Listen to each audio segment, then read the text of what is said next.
What's up, everybody? Welcome back. Move the Sticks. DJ, Bucky here. Wild Card weekend, Buck, and the AFC. Man, we got some good teams waiting to see who wins this weekend. A week from now, but we got two fun games to watch. Two fun games to watch. A couple of rivalries, I think, particularly that Cincinnati-Pittsburgh game. Not a lot of love lost between them. All right, well, let's start with the other game first, though. Kansas City-Houston. It's a rematch from earlier this season. Instead of just saying who's going to win the game, how about we determine why a team will win the football game? I'll start off with the Kansas City Chiefs. If they're going to win this football game, the reason they're going to win it is because of their quarterback, Alex Smith. And I think people look at that and say, oh, we've heard the game manager thing. The defense is great. You know, they've got some other guys. Kelsey's doing his thing, Macklin. But we never want to give the quarterback his due in Kansas City. It's time that we start doing that. And, Bucky, one of the things I love about Alex Smith is you look at the touchdown to interception ratio. That's been the story throughout his career. You go back to college.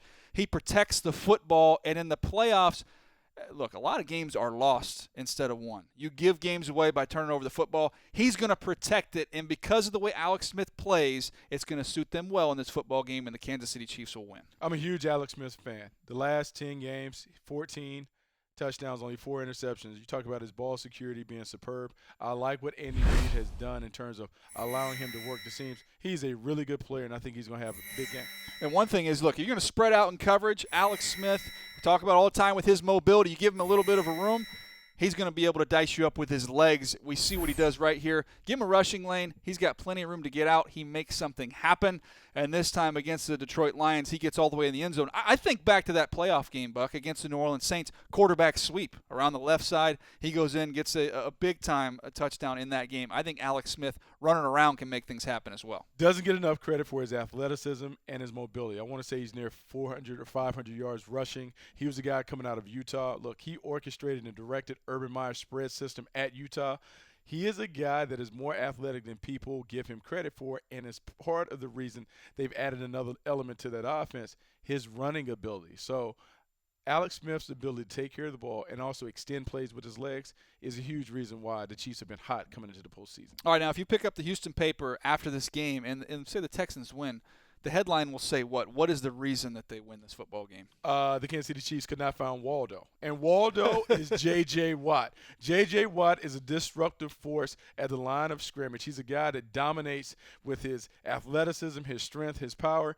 And Romeo Crennel has unleashed the beast in terms of allowing him to find that inferior blocker and wear him out repeatedly. When we look at the XO tape, notice where J.J. Watt lines up. Here we see him in a wide 9 coming off the edge, getting to the quarterback. He lines up in various spots, again, off the edge, because they found out that right tackle was Waldo. They're going to attack him and make it very, very tough for the Kansas City Chiefs to block him. Yeah, that's earlier this season. Week 1, actually, between the Chiefs and the Texans. We'll see if they can do a better job against J.J. Watt. I love the way they're moving him around recently, too. I mean, you're going to see him over tight ends. You'll see him over left tackle, right tackle, kick him inside. You don't know where he is. And J.J. Watt, to me, Buck, there's players when you're studying tape and you sit there and you got your pen out, you're just furiously taking notes. J.J. Watt is one of the few guys that when I watch him, I find myself just putting the pen down, put the cap on, just sit back and enjoy, because it really is a teaching tape. I mean, the athleticism, the speed, the explosiveness, the strength, that's all there. But technique-wise, he's flawless. I mean, he is outstanding. I love that he plays with a motor that is nonstop, always revving. His arm over on the inside is too quick for most interior blockers. He has the length that you look for, and then the relentless pursuit of the quarterback. He never stops on the play. He has the ability to just rack up sacks on sheer effort and desire. I believe he's the tone setter, the tempo setter. Playing in that home stadium behind the home crowd, he could be a problem for the Kansas City Chiefs. They better come up with a plan to make sure they keep 2 blockers on him.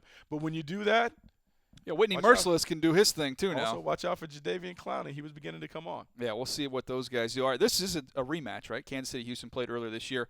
How about the Pittsburgh Steelers and the Cincinnati Bengals, round number 3 coming up? Yeah, that's a grudge match. This is personal. This is a tough physical game played by 2 physical teams. Everybody knows that it's come down between these 2 teams for supremacy in the AFC North. Look, and I look at the rosters. I give the Cincinnati Bengals the edge in the overall roster.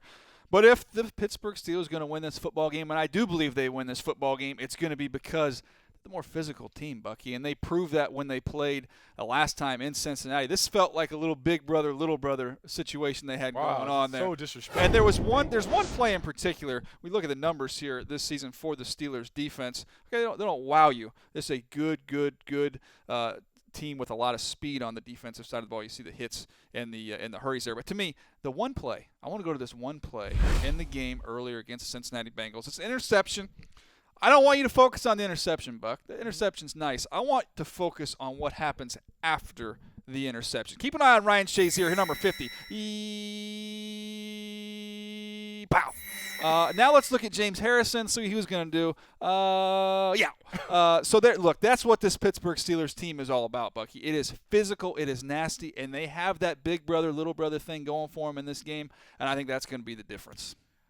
They do have that going for them. They are a very physical team, but I don't think that's going to be the difference. I mean, they had an interception. It was a nice return. Good job. They ran the ball down their throats down there inside the red zone as well. But now you don't have D'Angelo Williams, and so I'm worried about them playing a little more one-dimensional. And the one team that has been able to slow down Antonio Brown, Cincinnati Bengals. He's averaging fewer than 70 receiving yards a game against the Bengals this year, over 120 for everybody else. But it's not even going to come down to that. The reason the Cincinnati Bengals can and will win this game, AJ McCarron is ready for prime time. I know you saying that I got the pom-poms, that I'm championing the guy here, but I believe he is going to be the guy that gets them off the snot. And part of the reason AJ McCarron is going to get it done is he's growing increasingly comfortable in Hugh Jackson's offense. When I looked at the numbers, I was surprised to see, strong intermediate passer. 31% of his passes are going to the right, fewer than 10 yards, completing 67% of those throws, which is nice. But he's also stretching the field, taking shots. The deep ball has to come into play. And even though they play really good defense in Pittsburgh, they've gotten hits on the quarterback. They've been vulnerable and susceptible to giving up big plays, allowing guys to get over the top. I think Hugh Jackson is going to unleash his young quarterback. They're going to take some shots and see if they can get A.J. Green running down the boundary. Yeah, A.J. Green to me is going to be a little bit of a challenge there for this Pittsburgh Steelers secondary. I don't care who the quarterback is, if it's Dalton, if it's A.J. McCarron. Obviously it's going to be McCarron, but you got to give him some shots. I expect him to take some of those vertical shots early on in the game, and you look at McCarron's numbers here as a starter, Buck. I got to give it to you. You're a believer, and so far so good for A.J. McCarron. I like the fact he's protecting the football through the air. I do think, though, this is another level when you get in the postseason. Everything's going to crank up speed-wise. And I think Pittsburgh is going to try and sell out and slow down that running game and put the game on young A.J. McCarron. But when you have a guy like number 18, it makes it a little easier. That's where the ball has to go. In this game, I think if we're setting the table, it has to go to A.J. Green. There you see him making the play on the fade ball, putting the dead leg, making sure he has both feet in bounds. It has to start with him. But in that first matchup, when A.J. played against the Pittsburgh Steelers, they knocked out Tyler Eifert. If he gets the security blanket back over the middle of the field, it allows him to use all areas. Really pay close attention to the way the ball are coming out. He's going to throw to the right, intermediate level. He's going to take his deep shots to the right, but watch him work the backside to the left. He's very effective throwing the dig, going to his left. He likes to open it up on those isolation routes.